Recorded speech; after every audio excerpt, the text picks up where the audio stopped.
there is a farcical quality to the work of the supposed counter or self-styled counter disinformation experts. They're desperate to justify censorship. They are the ones who are seeking to legitimize something that is deeply undemocratic and which should be off limits in a country or a society that's confident about its system and beliefs. But if you're here in the US and you go outside for a few minutes in any US city, you can see why there's a lack of confidence here in the system.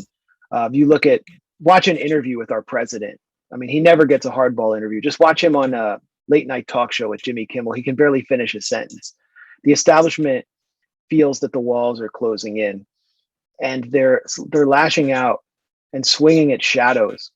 And we are the shadows, because we are the online critics who are scrutinizing what they do, who are gaining large audiences, are able to make a living. And we're not making a living by relying on financing from the foreign enemy.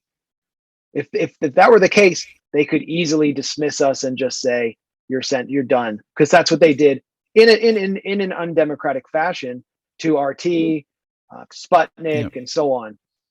But so they're now going after their own citizens who express opinions that they think echo those of the Kremlin, even though there has always been a large population, even a majority of people who are opposed to these militaristic, psychotic campaigns by NATO.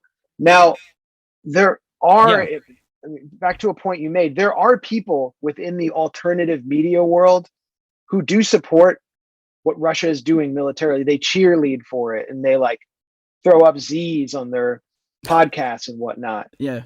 I mean, they exist. It's completely irrelevant to the point that this guy Butcher, who authored this fake peace professor who authored this study, made, because it's a moral question. That's a moral question. It's irrelevant to disinformation, because those people could still be spreading factual information even while making a moral point that the author of this study or others find abhorrent. So that's just irrelevant, unless you don't believe in democracy and you believe people should be silenced because they have immoral opinions. And then you're you're everything you claim to hate. I mean, then you're that's how progressives think of the right wing and the Christian right, that they go on witch hunts. And that's precisely what this is.